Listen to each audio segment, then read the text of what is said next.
누리호 4차 발사 성공 직후 전 세계가 발칵 뒤집혔습니다. 한국이 쏘아 올린 건 단순한 위성이 아닙니다. 누리호를 가장 가까이에서 분석한 미 국방부 차관보의 충격적인 폭로. 그 한마디에 펜타곤은 긴급 회의를 소집했고 관련 소식은 CNN 속보 시청률 1위를 점령했습니다. 로켓 최상단에 실린 의문의 탑체제. 겉으로는 평범한 과학 위성처럼 보였지만 분석 결과는 충격적이었습니다. 위성이라는 껍데기 속에 강대국들이 그토록 막으려 했던 금단의 기술이 숨겨져 있었던 것입니다. 도대체 한국은 무엇을 준비해 온 걸까요? 미국조차 예상 못했던 누리호 속 숨겨진 정체. 지금부터 그 충격적인 반전의 전말을 공개합니다. 구독과 좋아요로 대한민국을 응원해주세요. 사랑합니다. 이야기 바로 시작하겠습니다. 새벽 3시, 제 휴대폰이 울렸습니다. 로버트, 지금 당장 펜타곤으로 오시오. 국방장관의 목소리는 차가웠죠. 30분 뒤 지하 벙커 회의실에는 NSA, CIA, 우주사령부 고위층이 모여 있었습니다. 스크린에 떠오른 건 한국 나로우주센터의 위성사진이었고 정보국장이 입을 열었죠. 한국이 선을 넘었습니다. 이번 발사체는 위성이 아니라 무기일 가능성이 높습니다. 저는 로버트 윌리엄, 미 국방부 동아시아 안보 차관보로 30년간 이 바닥을 지켜온 사람입니다. 자리에 앉자마자 태블릿을 켰어요. 화면에 뜬 보고서를 훑어보는데 한 줄이 제 눈을 사로잡았습니다. 위성 중량 1.5톤이라는 숫자였죠. 잠깐만요, 1.5톤이라고 했습니까?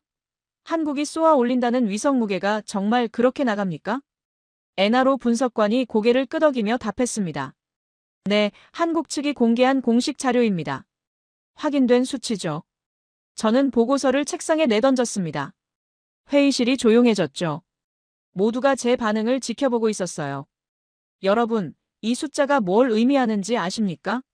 W-87 핵탄두의 표준 중량입니다. 우리 미니트맨 미사일에 탑재되는 바로 그 탄두와 똑같은 무게예요. CIA 국장이 조심스럽게 끼어들었습니다. 하지만 차관님, 한국은 NPT 조약 가입국이고 핵무기 보유국이 아니지 않습니까? 그들에겐 핵탄두 자체가 없는데요. 그래서 더 수상한 겁니다, 국장님. 저는 스크린을 가리키며 목소리를 높였어요. 핵탄두가 없다면 왜 굳이 1.5톤짜리 탑재체가 필요하죠? 통상적인 관측 위성은 500kg이면 충분합니다. 심지어 우리 최신 정찰 위성도 700kg 수준이에요. 그런데 한국이 그 3배 무게를 고집한다는 건 분명히 다른 용도가 있다는 뜻 아닙니까? 우주사령부 밀러 대령이 열화상 이미지를 띄웠습니다. 붉은색 열기가 발사대 주변에서 피어오르고 있었죠. 이틀 전 우리 NRO 위성이 포착한 나로우주센터의 열원 패턴입니다. 엔진 연소 테스트 온도가 통상적인 위성 발사체보다 40%나 높게 나왔고 연료 주입량도 과다합니다. 장관이 앞으로 몸을 숙이며 물었습니다. 밀러 대령, 그래서 결론이 뭡니까? 명확하게 말해주시오. 밀러 대령이 또박또박 말했습니다. 이 로켓은 적에도 위성용이 아닙니다.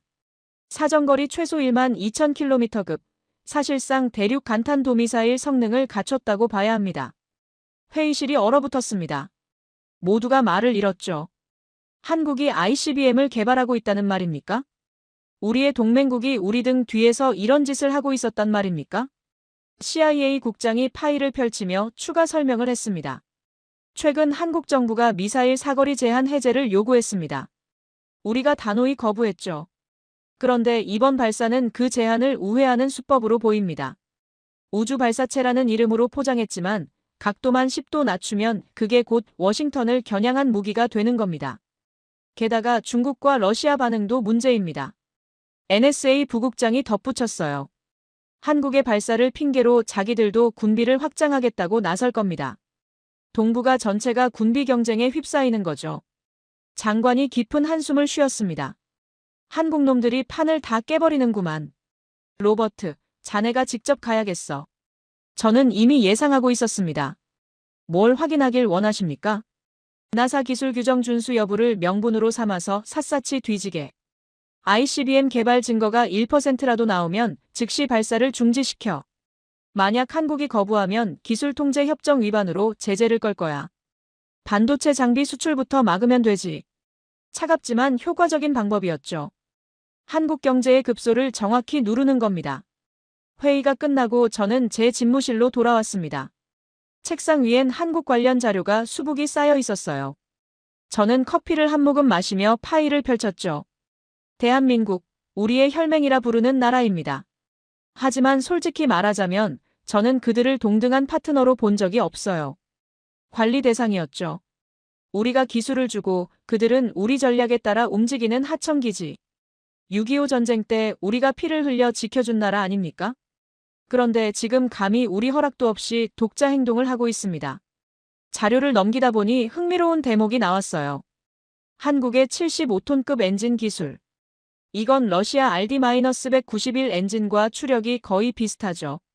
그 엔진은 앙가라 로켓에 쓰이는데 앙가라가 뭡니까? ICBM 전용 로켓 아닙니까? 결정적이군. 저는 형광펜으로 그 부분을 그었습니다. 또 다른 자료를 봤어요. 한국의 고체 연료 기술. 작년에 갑자기 성능이 급상승했더군요. 고체 연료는 액체보다 군사적으로 훨씬 유용합니다. 즉각 발사가 가능하니까요. 적이 공격 징후를 포착하기도 전에 쏴버릴 수 있죠. 책상 서랍을 열었습니다. 거기엔 10년 전 한국 방문 때 찍은 사진이 있었어요. 당시 한국 우주개발 책임자가 웃으며 제게 말했죠. 차관님, 우리도 언젠가 달에 갈 겁니다. 꼭 성공하겠습니다. 저는 웃으며 답했습니다. 물론입니다. 우리 기술을 지원하면 되죠. 함께 가는 겁니다. 그땐 농담처럼 들렸어요. 한국이 독자적으로 우주에 간다는 건 상상도 못했으니까요. 그런데 지금 보십시오. 그들은 우리 도움 없이 여기까지 왔습니다. 아니, 정확히는 우리 몰래 여기까지 온 거죠. 저는 사진을 서랍에 도로 집어넣었습니다. 책상 위 시계를 보니 이미 오전 6시가 넘었더군요. 출국은 내일 아침입니다. 준비할 게 많았어요. 기술 자문관 명단을 확인했습니다. 밀러 소령, 우주사령부 출신이죠. 꼼꼼하고 원칙적인 사람입니다. 한국 놈들이 뭔가 숨기면 바로 잡아낼 겁니다. 휴대폰이 울렸어요. 장관이었습니다. 로버트, 준비 상황 어떤가? 한국 외교부엔 이미 통보했네. 기술 협력 차원의 우호적 방문이라고 포장했어. 저는 씁쓸하게 웃었습니다. 우호적 방문이라니 참 좋은 표현입니다. 알겠습니다, 장관님. 내일 아침 첫 비행기로 출국하겠습니다. 로버트, 명심하게. 장관의 목소리가 낮아졌습니다. 이번 발사는 반드시 막아야 해. 한국이 성공하면 일본, 대만, 심지어 베트남까지 다 우주 개발하겠다고 나설 거야. 그럼 동아시아 전체가 통제 불능 상태가 되는 거라고. 걱정 마십시오, 장관님. 저는 단호하게 말했습니다. 제가 반드시 막겠습니다. 데이터는 거짓말을 하지 않으니까요. 인천공항에 도착했을 때는 이미 정오가 넘어 있었습니다. 주한미군이 보낸 검은색 차량이 대기하고 있었고 밀러 소령이 경례를 했죠. 로버트 윌리엄 차관님, 오신 걸 환영합니다. 수고했어요, 밀러 소령. 저는 악수를 건네며 물었습니다.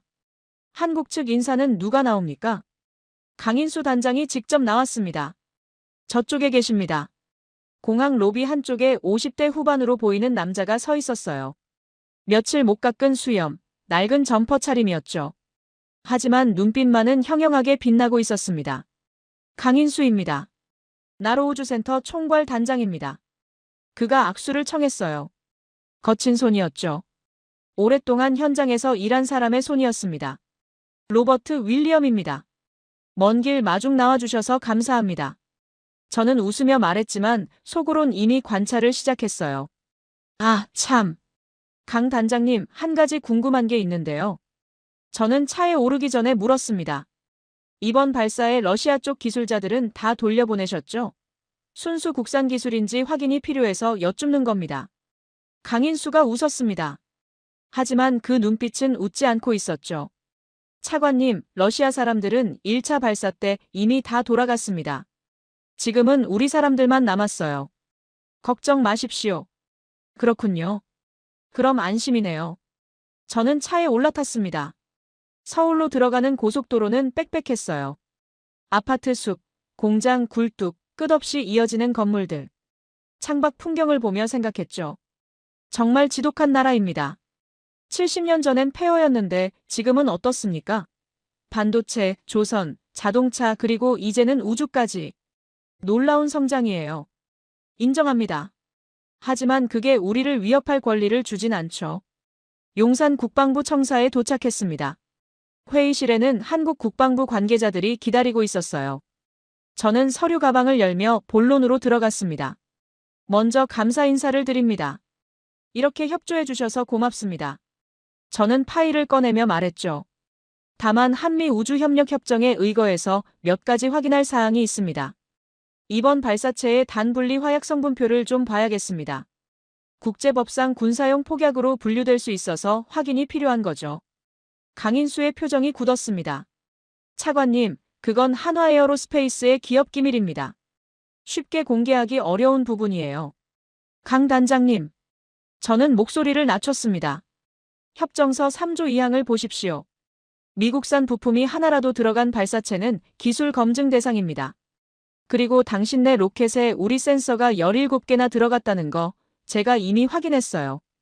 회의실이 조용해졌습니다. 강인수가 잠시 생각하더니 고개를 끄덕였죠. 알겠습니다. 현장에서 보여드리겠습니다. 지금 바로 고흥으로 출발하시죠.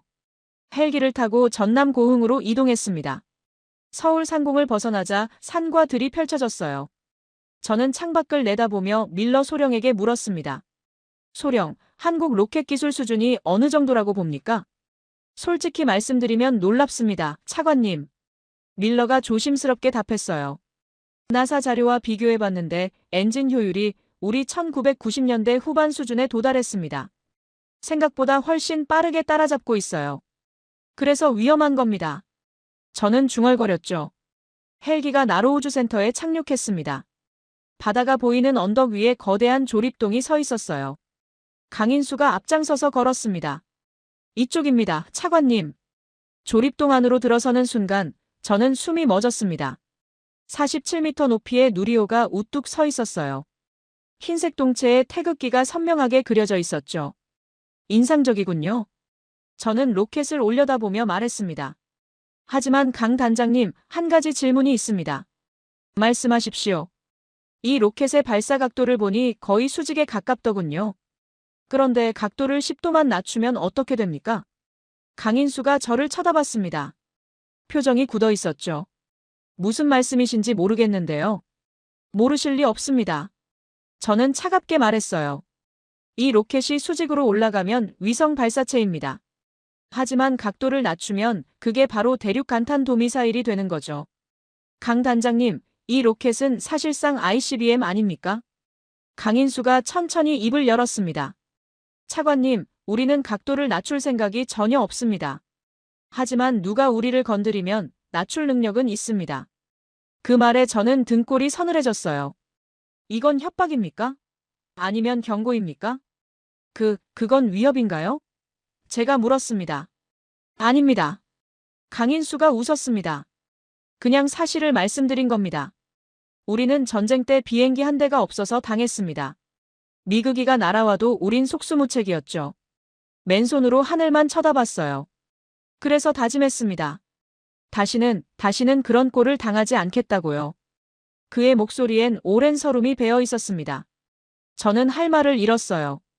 이 사람 단순한 기술자가 아니더군요. 뭔가 깊은 사연이 있는 사람이었습니다. 저는 진지하게 물었습니다. 강 단장님, 정말로 이 로켓이 순수하게 과학 목적입니까? 군사적 전용 가능성은 전혀 없습니까? 차관님이 직접 확인하시면 됩니다. 강인수가 조립동 안쪽을 가리켰어요. 저희는 숨길 게 없습니다. 위성도 보여드리고 엔진도 보여드리겠습니다. 다만 한 가지만 약속해 주십시오. 뭡니까? 선입견 없이 봐주십시오. 우리가 정말 평화적으로 우주를 향하고 있다는 걸 믿어주십시오. 저는 아무 대답도 하지 않았습니다. 믿음이라니, 그게 데이터보다 중요합니까? 저는 숫자를 믿는 사람입니다. 감정이 아니라 사실을 믿는 사람이죠. 내일 아침 9시에 위성 점검이 있습니다. 강인수가 말했습니다. 그때 클린룸에서 직접 보시죠. 오늘은 호텔에서 쉬십시오. 저는 고개를 끄덕였습니다. 하지만 마음속으론 이미 결론을 내리고 있었어요. 이 로켓은 위험합니다. 반드시 막아야 합니다. 미국의 안보를 위해서라도 말이죠. 다음 날 아침, 저는 위성 페이로드 장착 클린룸으로 향했습니다. 흰색 방진복을 입고 에어샤워를 거쳐 들어갔죠. 밀러 소령이 뒤를 따랐고 강인수 단장과 한국 연구원들이 안에서 기다리고 있었습니다. 차관님, 이쪽으로 오시죠. 강인수가 클린룸 중앙을 가리켰어요. 거기엔 은색 원통형 구조물이 놓여 있었죠. 바로 1.5톤짜리 위성이었습니다. 생각보다 훨씬 크군요.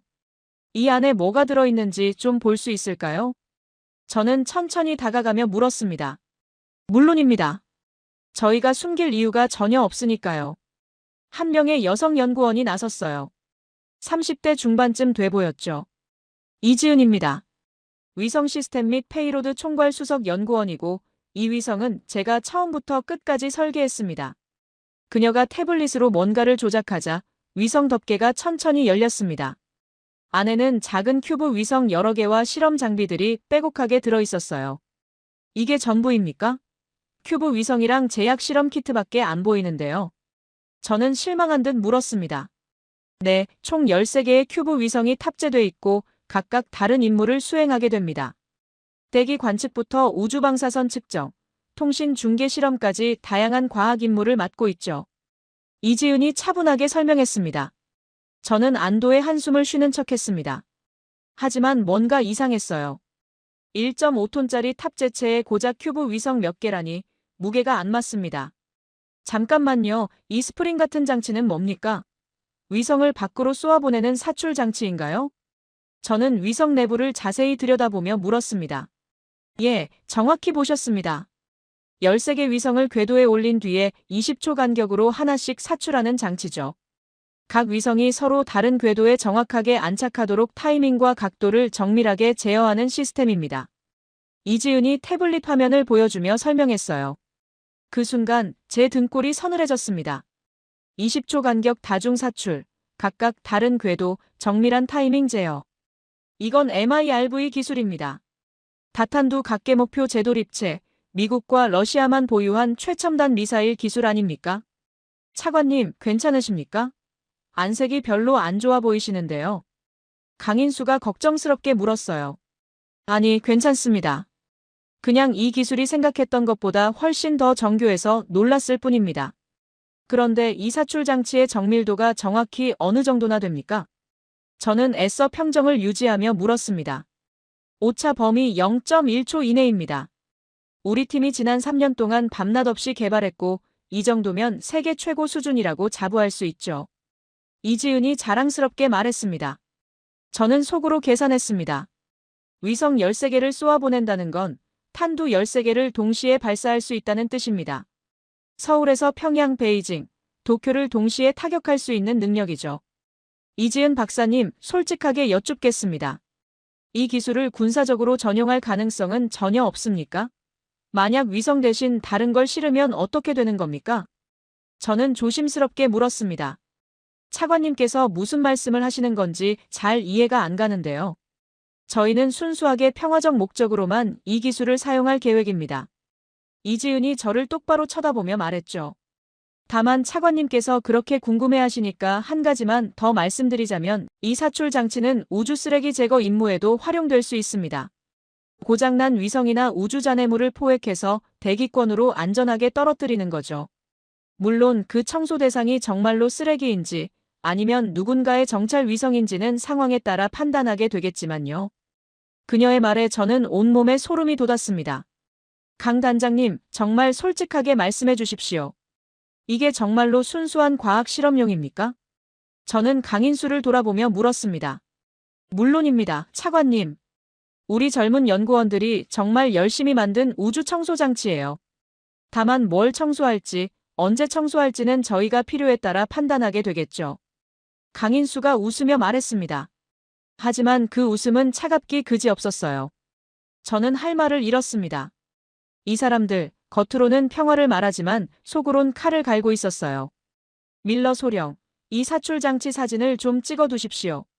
본국에 긴급 보고를 해야겠어요. 저는 조용히 지시했습니다. 알겠습니다, 차관님. 밀러가 카메라를 꺼냈지만 이지은이 손을 들어 막았습니다. 죄송하지만 클린룸 내부는 촬영이 금지돼 있습니다. 이건 저희 보안 규정이에요. 뭐라고요? 한미협정에 의거해서 기술 검증 차원의 촬영은 당연히 허용되는 겁니다. 방해하지 마십시오. 저는 목소리를 높였습니다. 차관님, 협정문을 다시 한번 꼼꼼히 읽어보시는 게 좋겠습니다. 촬영 허용 조항은 미국산 부품에만 한정돼 있어요. 이 사출 장치는 순수하게 우리 기술로 만든 국산 제품이고 당연히 우리 고유 재산이죠. 강인수가 끼어들었어요. 저는 입술을 깨물었습니다. 이 사람들 법적으로도 완벽하게 준비를 해놨더군요. 빈틈이 하나도 없었습니다. 그럼 최소한 기술 설계 도면이라도 볼 수 있게 해주십시오. 그 정도는 협조해 주셔야 하지 않겠습니까? 제가 다시 요청했습니다. 그건 더더욱 불가능합니다, 차관님. 이건 한화에어로스페이스가 수십억 원을 들여 개발한 핵심 기술이고 명백한 기업 기밀에 해당합니다. 이지은이 단호하게 거절했죠. 강 단장님, 이제 제가 정말 솔직하게 말씀드리겠습니다. 저는 강인수를 똑바로 쳐다보며 말했어요. 이 기술은 매우 위험합니다.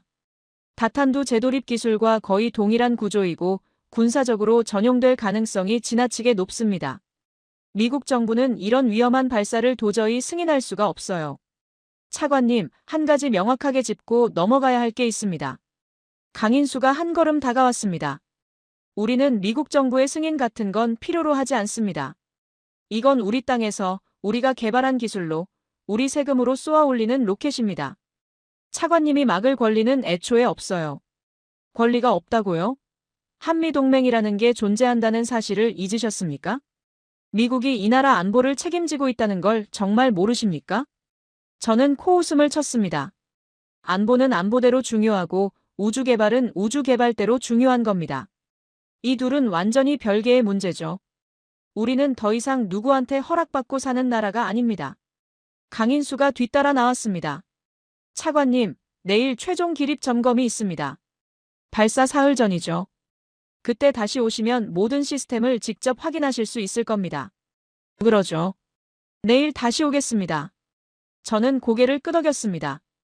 호텔로 돌아가는 차 안에서 저는 창밖을 보며 생각했어요. 내일이 결정적인 날이 될 겁니다. 뭔가 결정적인 증거를 잡아야 해요. 그래야 이 발사를 완전히 막을 수 있으니까요. 그날 밤 저는 보고서를 작성하며 밤을 새웠습니다. 내일이 마지막 기회가 될 거라는 예감이 들었거든요. 발사 D-3, 사흘 앞으로 다가온 날이었습니다. 저는 발사대 현장으로 나갔어요.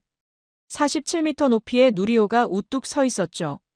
한국 기술진들이 분주하게 최종 점검을 하고 있었습니다. 차관님, 이쪽으로 오십시오. 강인수가 관제탑을 가리켰습니다. 여기서 모든 상황을 모니터링할 수 있습니다.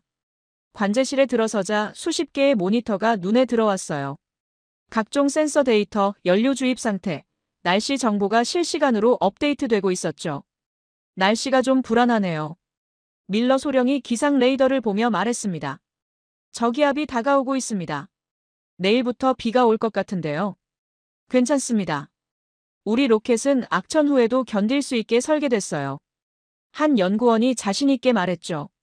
하지만 그 말이 끝나기 무섭게 하늘이 어두워지기 시작했습니다.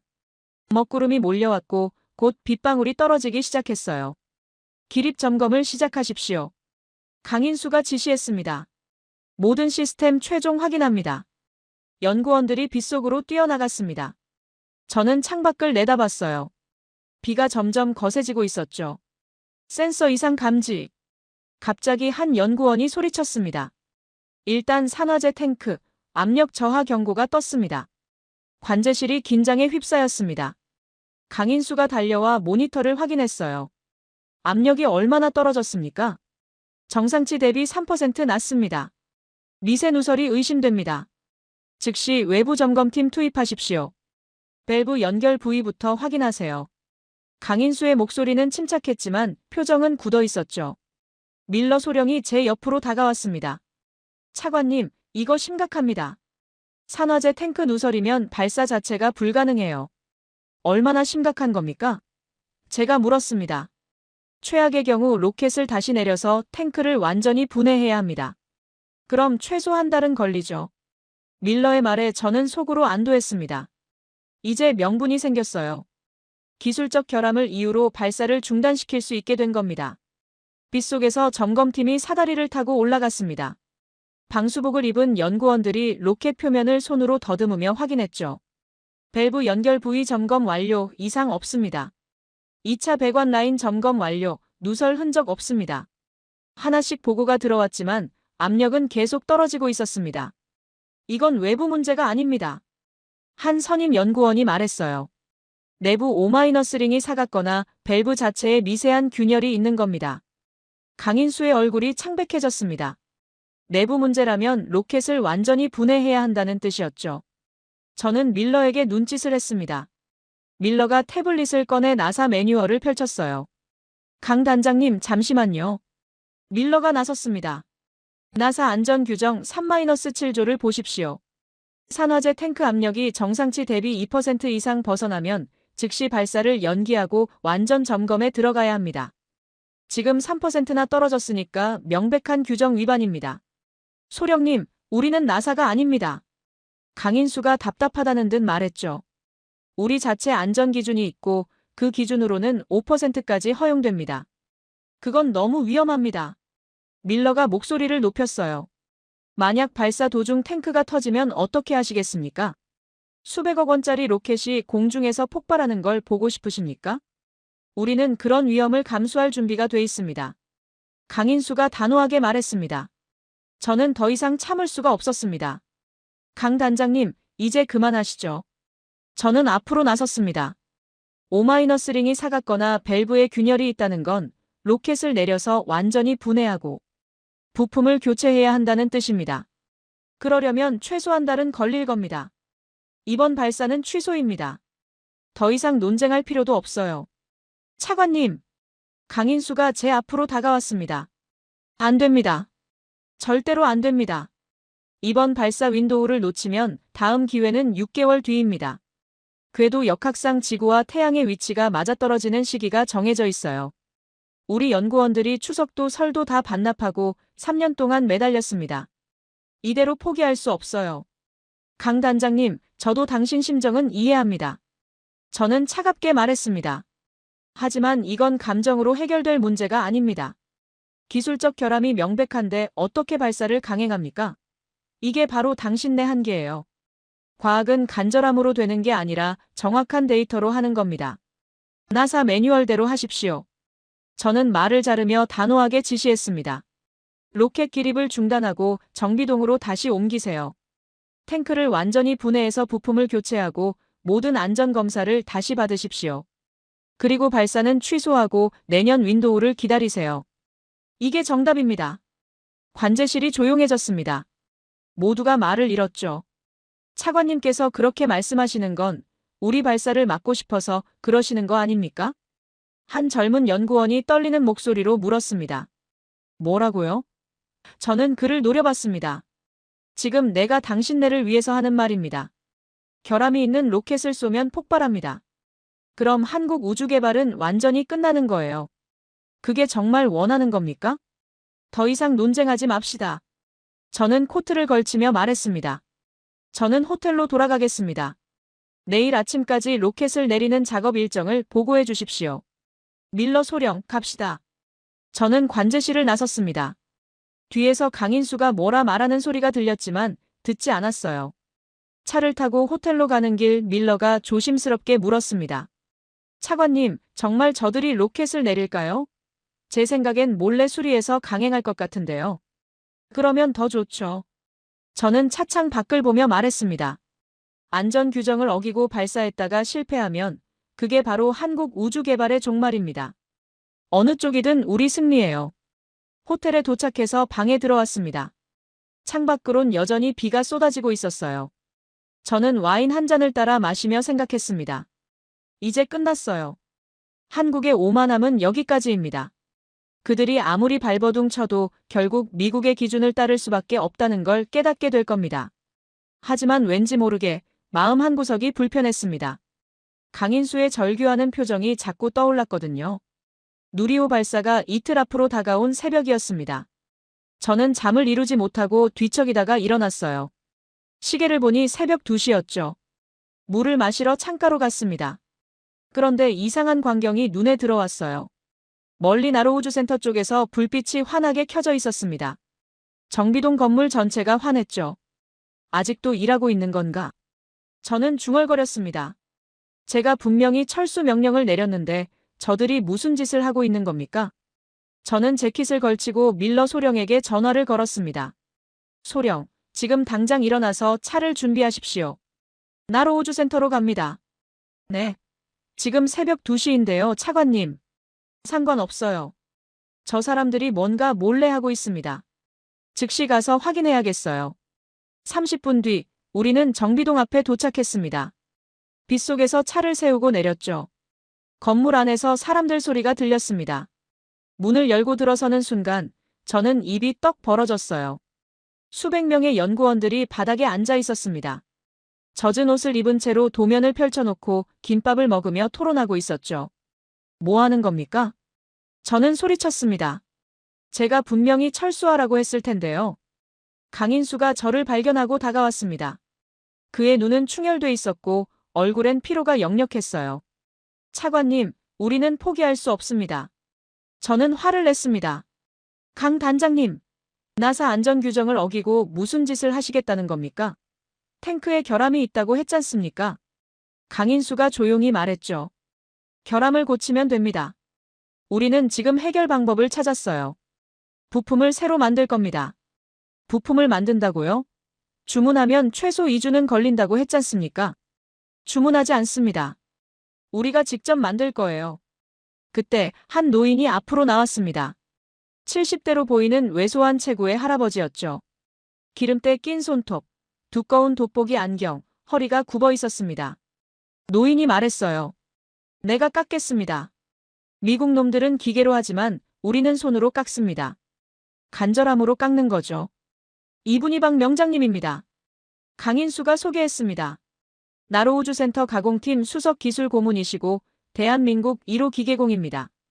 이분 손끝 감각은 어떤 첨단 기계보다 정확해요. 말도 안 됩니다. 저는 코웃음을 쳤습니다. 21세기에 손으로 항공 우주 부품을 깎는다고요? 이게 무슨 시대착오적인 발상입니까? 나사에서는 절대로 허용하지 않는 방식이에요. 차관님, 우리는 나사가 아니라고 몇 번을 말씀드려야 합니까? 강인수의 목소리에 힘이 들어갔습니다. 우리에겐 우리 방식이 있습니다. 박 명장님은 지난 50년 동안 단 한 번도 실수한 적이 없는 분이에요. 이분을 믿습니다. 이건 미개한 짓입니다. 현대과학을 모독하는 거예요. 저는 단호하게 말했습니다. 만약 저 노인이 실수하면 어떻게 하시겠습니까? 로켓이 공중에서 폭발할 겁니다. 그럼 제 목을 치십시오. 강인수가 말했죠. 하지만 지금은 박 명장님을 믿고 기다려 주십시오. 내일 아침이면 결과가 나올 겁니다. 저는 더 이상 할 말이 없었습니다. 저는 밀러를 데리고 밖으로 나왔어요. 미친 사람들입니다. 저게 말이나 되는 소리입니까? 저는 분노했습니다. 차관님, 저도 동의합니다. 손으로 정밀 부품을 깎는다는 건 공학적으로 불가능해요. 밀러도 고개를 저었죠. 하지만 저는 궁금했습니다. 정말로 저 노인이 해낼 수 있을까요? 아니면 내일 아침 참담한 실패를 목격하게 될까요? 호텔로 돌아가지 맙시다. 여기 남아서 지켜봅시다. 저들이 실패하는 걸 직접 확인해야겠어요. 우리는 관제실 한쪽 구석에 자리를 잡았습니다. 창문 너머로 정비동이 보였죠. 몇 시간이 흘렀습니다. 빗소리만 들렸어요. 저는 졸음이 쏟아졌지만 억지로 눈을 떴습니다. 새벽 4시쯤 저는 화장실에 가려고 일어났습니다.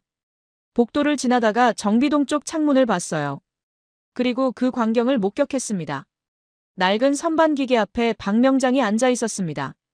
기계는 덜덜 떨리고 있었고 그의 손은 미세하게 움직이고 있었죠. 0.001mm 단위로 밸브를 깎고 있었습니다. 옆에서 젊은 연구원이 플래시를 비춰주고 있었어요. 박 명장은 숨도 제대로 쉬지 않고 있었죠. 완전히 집중한 상태였습니다. 저는 넋을 잃고 바라봤습니다. 1시간, 2시간, 3시간이 흘렀어요. 박 명장은 자리에서 일어나지도 않았습니다. 화장실도 가지 않았죠. 새벽 6시쯤 박 명장의 코에서 피가 흘러내렸습니다. 과로로 인한 코피였어요. 젊은 연구원이 휴지를 건넸지만 박 명장은 고개를 저었습니다. 계속합니다. 멈추면 안 돼요.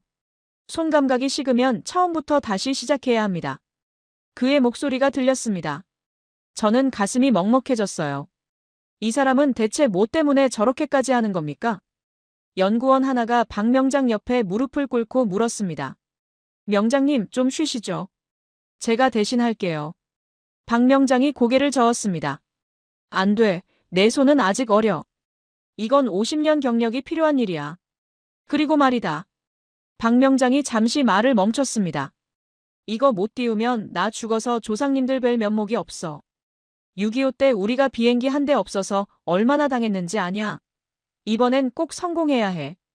우리 손자 세대는 당당하게 살아야 한다고. 그 말을 듣는 순간 저는 온몸에 전율이 일었습니다.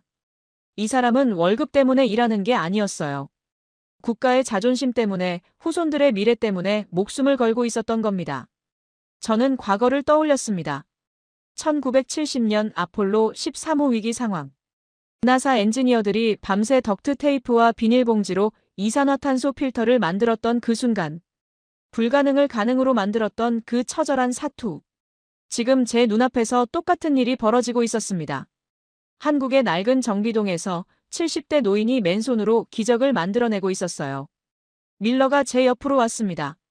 차관님, 이건 정말 믿을 수 없는 광경입니다.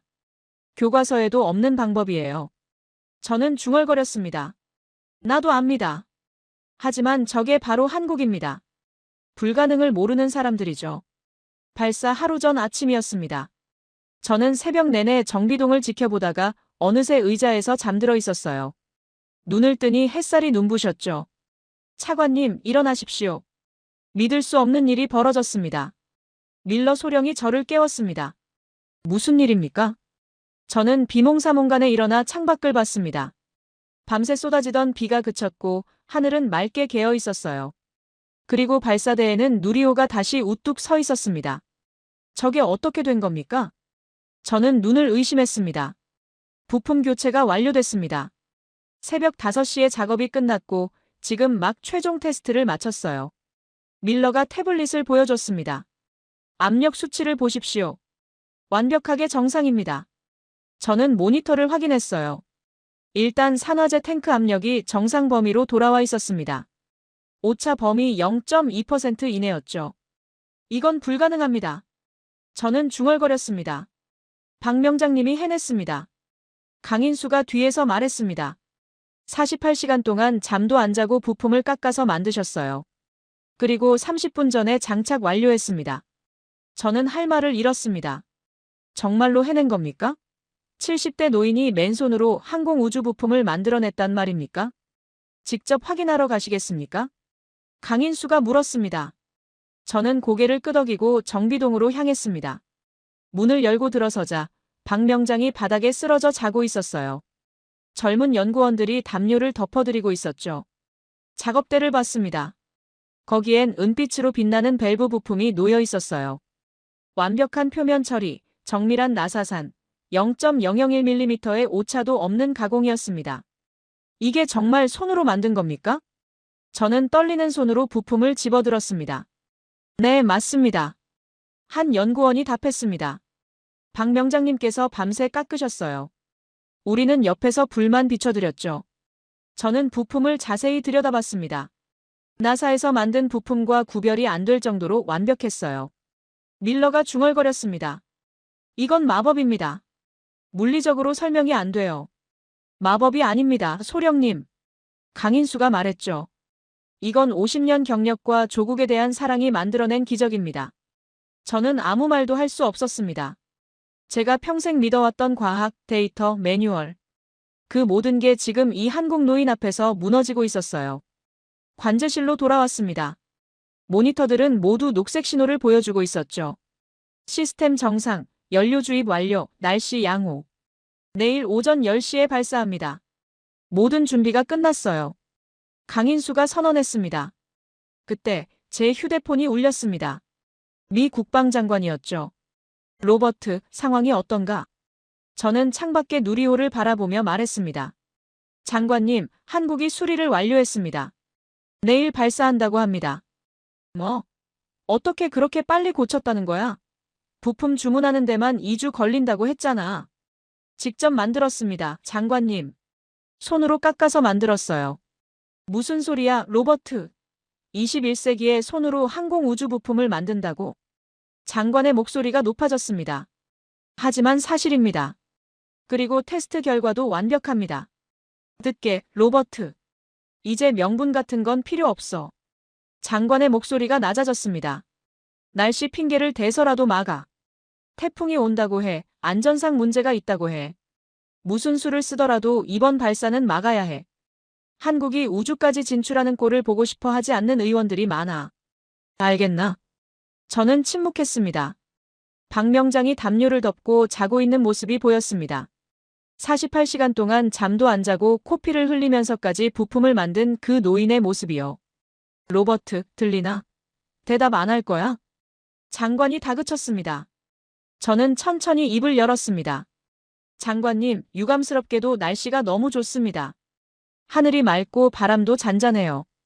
기상학적으로 발사하기에 완벽한 조건입니다. 뭐? 지금 무슨 소리를 하는 거야? 그리고 시스템도 완벽합니다. 모든 테스트를 통과했어요. 안전상 문제가 전혀 없습니다. 장관이 화를 냈습니다. 자네 지금 명령을 거부하는 건가? 아닙니다, 장관님. 저는 팩트를 보고하는 겁니다. 저는 단호하게 말했죠. 제가 지금까지 확인한 바로는 이 발사를 막을 기술적 근거가 없습니다. 만약 제가 여기서 억지로 막으면 미국이 동맹국을 방해하는 악당이 될 겁니다. 그게 정말 우리가 원하는 겁니까? 자네 미쳤나? 한국 놈들한테 세뇌당한 거야? 세뇌가 아닙니다. 저는 그저 진실을 봤을 뿐입니다. 이 사람들의 헌신과 열정을 직접 목격했어요. 장관님, 이건 막아서는 안 됩니다. 이건 신성한 도전이에요. 로버트, 자네 지금 무슨 짓을 하는 건지 알아? 장관의 목소리가 차갑게 변했습니다. 이 통화가 끝나면 자네 경력도 끝이야. 그렇다면 어쩔 수 없죠. 저는 조용히 말했습니다. 하지만 저는 제 양심을 팔 수는 없습니다. 죄송합니다, 장관님. 전화를 끊었습니다. 손이 떨렸어요. 제가 지금 무슨 짓을 한 겁니까? 30년 경력을 한순간에 날려버렸습니다. 강인수가 제 옆에 서 있었습니다. 지금 통화 내용을 들었습니다. 왜 그러셨습니까? 차관님 입장을 위험하게 만드셨어요. 강 단장님. 저는 그를 똑바로 봤습니다. 어젯밤 박 명장님을 봤습니다. 코피를 흘리면서도 멈추지 않으시던 그 모습을요. 그분은 돈 때문에 일하는 게 아니었어요. 자식들, 손주들이 당당하게 살기를 바라는 마음으로 일하셨죠. 저는 말을 이었습니다. 저는 평생 데이터만 믿고 살았습니다. 감정은 비효율적이라고 생각했어요. 하지만 어젯밤 깨달았습니다. 데이터보다 강한 게 있다는 걸요. 바로 인간의 의지입니다. 강인수의 눈에 눈물이 고였습니다. 저는 그저 옳은 일을 했을 뿐입니다. 내일 발사, 꼭 성공하십시오. 반드시 성공하겠습니다. 강인수가 악수를 청했습니다. 저는 그의 손을 잡았어요. 더 이상 적이 아니었습니다. 이제 우리는 같은 꿈을 향해 가는 동료였죠. 밤이 깊어갔습니다. 저는 호텔 창가에 서서 별을 봤어요. 내일이면 저 별들 사이로 한국의 로켓이 날아갈 겁니다. 그리고 저는 그 순간을 함께 지켜볼 겁니다. 더 이상 감시자가 아니라 응원자로서 말이죠. 누리호 발사 당일 아침이었습니다. 30년 국방부 경력이 오늘로 끝날 수도 있다는 생각이 들었죠. 하지만 이상하게도 후회는 전혀 없었습니다. 저는 나로우주센터 VIP 관람석으로 향했습니다. 한국 정부 고위 인사들, 언론, 그리고 각국 외교관들이 모여 있었어요. 차관님, 이쪽으로 오십시오. 특별석을 따로 준비해놨습니다. 발사대가 가장 잘 보이는 자리예요. 강인수가 저를 맞이하며 안내했습니다. 정말 고맙습니다, 강 단장님. 이렇게 좋은 자리까지 배려해 주시고요. 저는 자리에 앉았습니다. 2km 떨어진 곳에 누리호가 우뚝 서 있었죠. 아침 햇살을 받아 하얗게 빛나고 있었습니다. 마치 하늘로 올라갈 준비를 끝낸 거대한 새 같았어요. 관람석 스피커에서 카운트다운 안내방송이 흘러나왔습니다. 발사 2시간 전입니다. 지금부터 최종 시스템 점검에 들어가겠습니다. 모든 관람객 여러분께서는 안전구역 밖으로 나가지 말아주시기 바랍니다. 저는 긴장했습니다. 손바닥에 땀이 났어요. 과연 성공할까요? 아니면 제 눈앞에서 폭발하는 참사를 목격하게 될까요? 박명장이 만든 그 부품이 정말 제 역할을 해낼까요? 차관님, 괜찮으십니까? 손이 계속 떨리시는데 혹시 어디 불편하신 건 아니신지요? 밀러 소령이 걱정스럽게 물었습니다. 아니요, 괜찮습니다, 소령. 그냥 이런 역사적인 순간을 앞두고 있으니까 자연스럽게 긴장이 되는 것뿐이에요. 솔직히 말하면 이렇게 떨리는 건 제 인생에서 처음입니다. 저는 손을 꽉 쥐며 답했습니다. 옆자리에 박명장이 앉아 계셨어요. 며칠 만에 제대로 씻고 정장까지 차려입으셨더군요. 하지만 손톱에 박힌 기름때는 여전히 그대로였죠. 50년 세월이 새겨진 흔적이었습니다. 명장님, 많이 긴장되시죠? 직접 만드신 부품이 저 하늘로 올라가는 걸 보시는 거니까요. 제가 조심스럽게 물었습니다. 아니요, 차관님. 저는 전혀 긴장 안 됩니다. 왜냐하면 제 손으로 직접 만든 부품이니까요. 제가 48시간 동안 혼을 담아서 깎아낸 거라고요. 그러니 당연히 믿을 수밖에 없죠. 50년 경력이 거짓말을 할 리가 없잖습니까? 박명장이 웃으며 자신감 있게 답했습니다. 시간이 천천히 흘렀습니다. 발사 1시간 전, 30분 전, 15분 전. 매 순간이 영원처럼 느껴졌어요. 관람석의 분위기가 점점 고조됐습니다. 모두가 숨을 죽이고 발사대만 바라봤죠.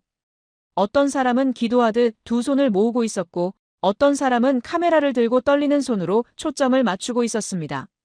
발사 10분 전입니다. 지금부터 최종 카운트다운 절차에 들어가겠습니다. 모든 시스템 최종 점검 완료했습니다. 스피커에서 차분하지만 긴장감이 느껴지는 목소리가 흘러나왔습니다. 저는 쌍안경으로 누리호를 자세히 봤어요. 연료 주입이 완료돼서 로켓 표면에 하얀 서리가 맺혀 있었습니다. 관행각된 액체 산소와 케로신이 탱크를 가득 채우고 있다는 증거였죠. 5분 전입니다. 발사대 주변 인원 전원 대피 완료했습니다. 관람석이 완전히 조용해졌습니다. 침묵 속에서 누군가의 숨소리조차 들릴 것 같았어요. 저는 통제실 모니터를 봤습니다. 강인수 단장이 헤드셋을 쓰고 마이크 앞에 서 있었어요. 그의 얼굴은 창백했고 이마엔 굵은 땀방울이 맺혀 있었죠. 3년간 준비한 순간이 드디어 눈앞에 온 겁니다. 1분 전입니다. 최종 시스템 체크 완료, 모든 신호 정상입니다. 제 심장이 미친 듯이 뛰기 시작했습니다. 가슴이 터질 것 같았어요. 30초 전입니다. 자동 발사 시퀀스 작동 시작했습니다. 모든 게 슬로 모션처럼 느껴졌어요. 시간이 멈춘 것 같았습니다. 10초 전입니다. 카운트다운 시작합니다. 10, 9, 8. 카운트다운이 시작됐습니다. 관람석 사람들이 자연스럽게 함께 숫자를 세기 시작했죠. 수백 명의 목소리가 하나로 모였습니다. 7, 6, 5, 4, 3, 2, 1. 주 엔진 점화. 그 순간 발사대 아래에서 엄청난 불꽃이 터져나왔습니다. 시뻘건 화염이 사방으로 퍼져나갔고 하얀 증기구름이 거대한 버섯처럼 솟아올랐죠.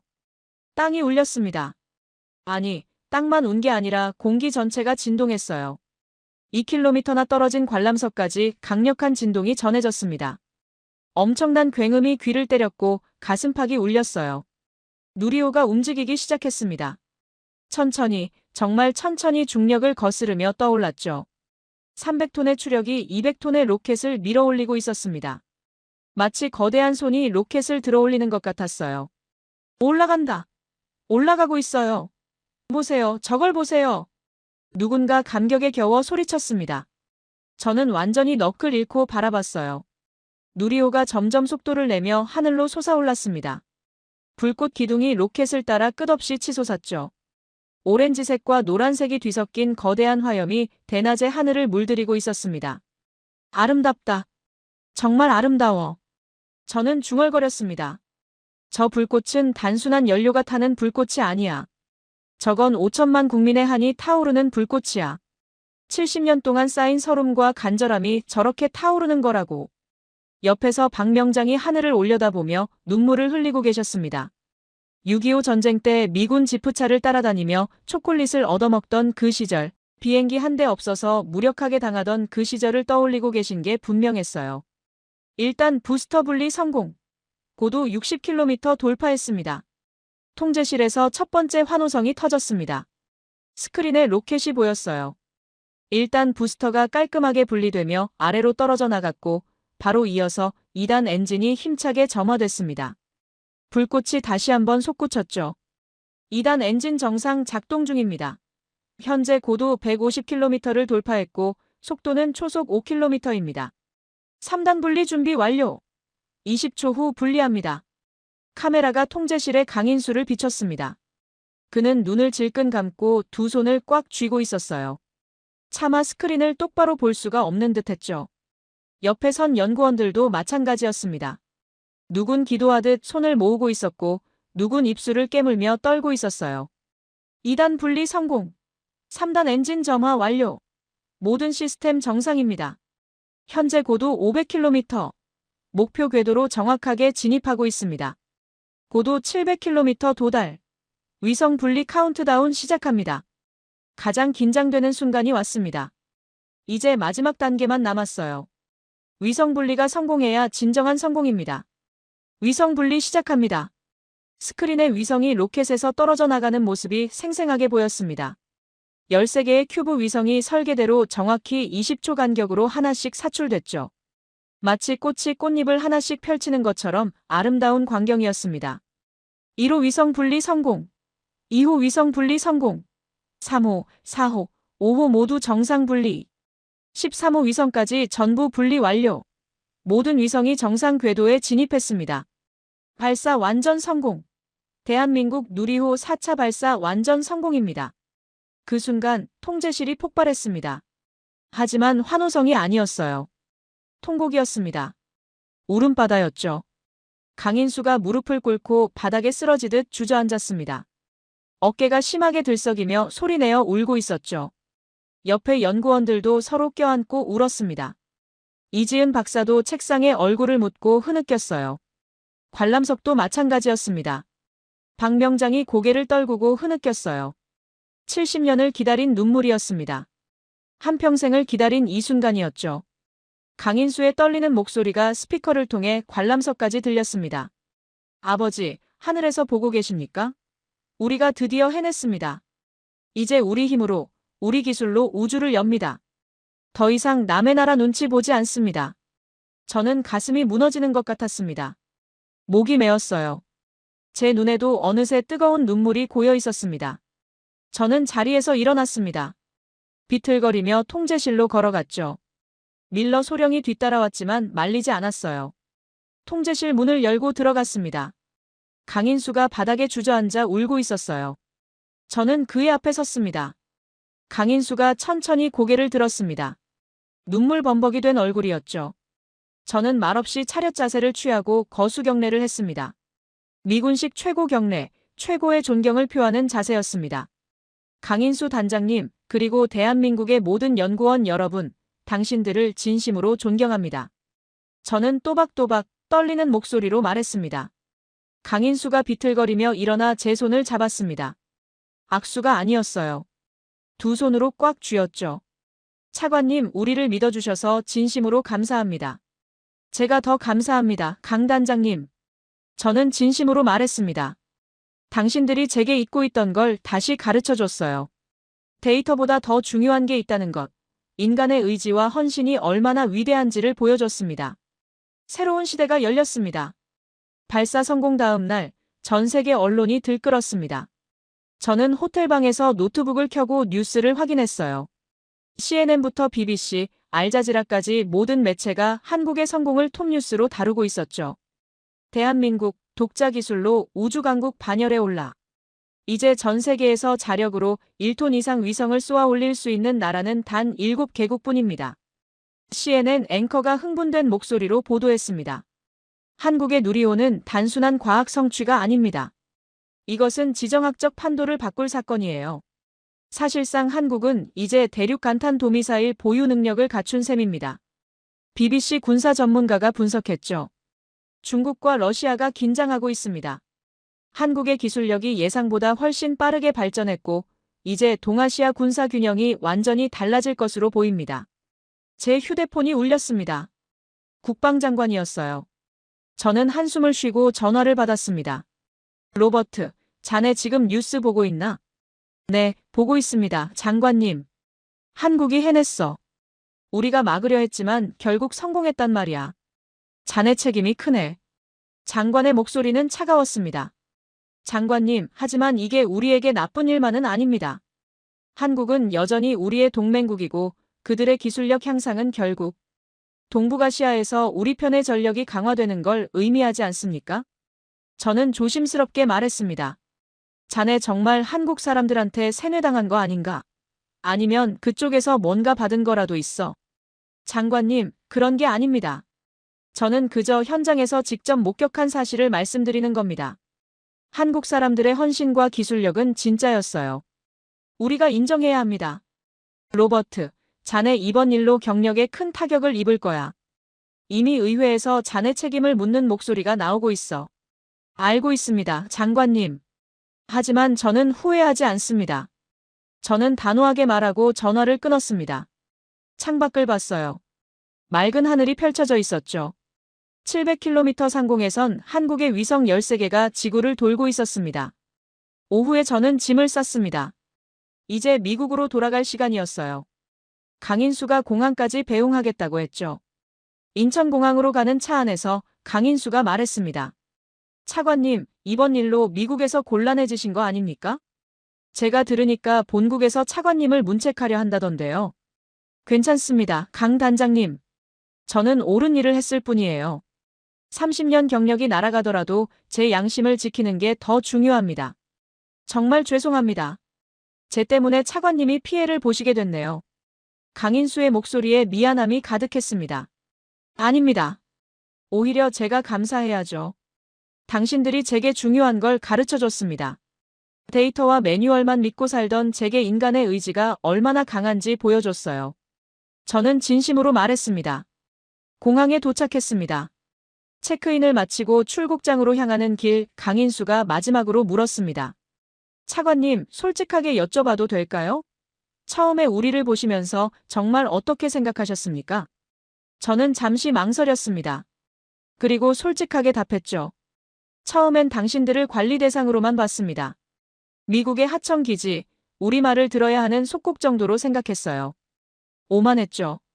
그리고 지금은요? 지금은 동등한 파트너로 봅니다. 아니, 어떤 면에선 당신들이 우리보다 나을지도 모르겠어요.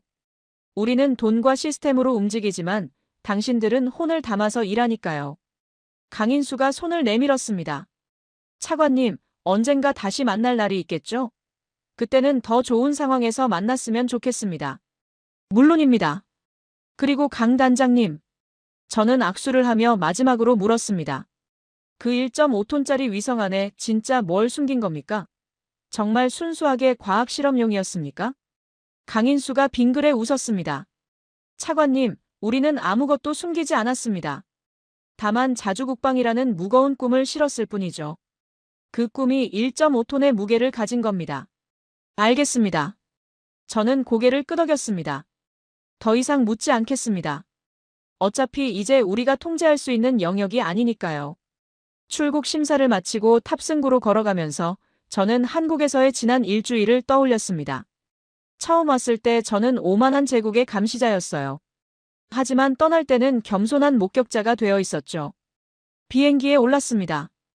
1등석 좌석에 앉아 안전벨트를 맸어요. 비행기가 이륙하면서 창밖으로 한반도가 보였습니다. 밤이라 도시의 불빛들이 반짝이고 있었죠. 저는 노트북을 꺼내 보고서를 열었습니다. 일주일 전에 작성하기 시작했던 그 보고서였어요. 제목은 이랬습니다. 한국의 우주개발 프로그램, 미국 안보에 대한 위협평가. 저는 마우스를 움직여 제목을 지웠습니다. 그리고 새로운 제목을 입력했죠. 대한민국, 위대한 파트너의 탄생. 보고서 본문을 수정하기 시작했습니다.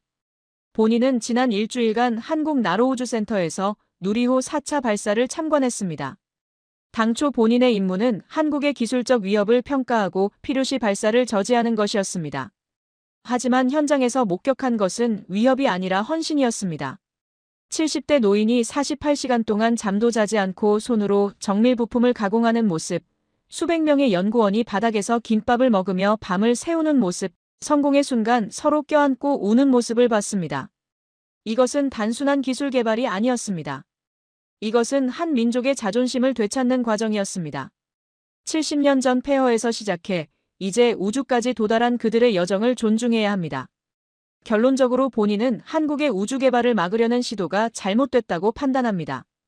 우리는 그들을 통제 대상이 아니라 동등한 파트너로 대해야 합니다.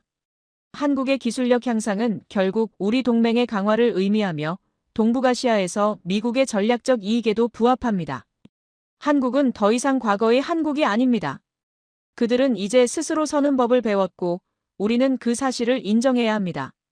보고서를 다 쓰고 저장했습니다. 이 보고서가 워싱턴에 도착하면 아마 큰 논란이 일겠죠. 어쩌면 제 경력은 정말로 끝날지도 모릅니다. 하지만 괜찮았어요. 저는 진실을 썼으니까요. 창밖을 다시 봤습니다. 한반도가 점점 멀어지고 있었어요. 저 아래 어딘가에 강인수가 있고 박명장이 있고 이지은 박사가 있었습니다. 그들은 지금 다음 발사를 준비하고 있겠죠. 더 크고 더 강력한 로켓을요. 저는 중얼거렸습니다. 행운을 빕니다, 대한민국. 당신들은 이제 진정한 우주 강국입니다. 비행기는 태평양을 향해 날아갔고 저는 눈을 감았습니다. 꿈속에서 저는 다시 그 광경을 봤어요. 누리호가 불꽃을 뿜으며 하늘로 치솟는 모습, 강인수가 바닥에 무릎 꿇고 우는 모습, 박명장이 떨리는 손으로 부품을 깎는 모습. 그것은 제 인생에서 가장 아름다운 순간이었습니다. 그리고 저는 알았어요. 세상에는 데이터로 설명할 수 없는 것들이 있다는 걸. 바로 인간의 의지, 민족의 자존심, 그리고 불굴의 정신 말입니다. 대한민국은 그것을 증명했습니다. 이제 그들은 더 이상 누구의 허락도 필요 없습니다. 그들은 당당히 우주의 주인으로 나아갈 것입니다. 여러분, 오늘 이야기 어떠셨습니까? 미국 국방부 차관보의 눈으로 본 대한민국의 자존심, 누리호 발사 성공 이야기였습니다. 처음엔 우리를 의심하고 막으려 했던 그가 박명장님의 48시간 헌신과 연구원들의 피땀을 보며 결국 경례를 올리게 되는 감동의 순간이었죠. 70년 전 폐허에서 시작해 이제 당당히 우주의 주인이 된 대한민국입니다. 오늘 이야기가 가슴 뭉클했다면 댓글로 대한민국 만세 남겨주세요. 여러분의 한 줄 한 줄이 대한민국을 응원하는 힘이 됩니다. 구독과 좋아요, 알림 설정도 꼭 부탁드립니다. 다음에도 더 감동적인, 더 자랑스러운 대한민국 이야기로 찾아뵙겠습니다. 감동방송 TV였습니다.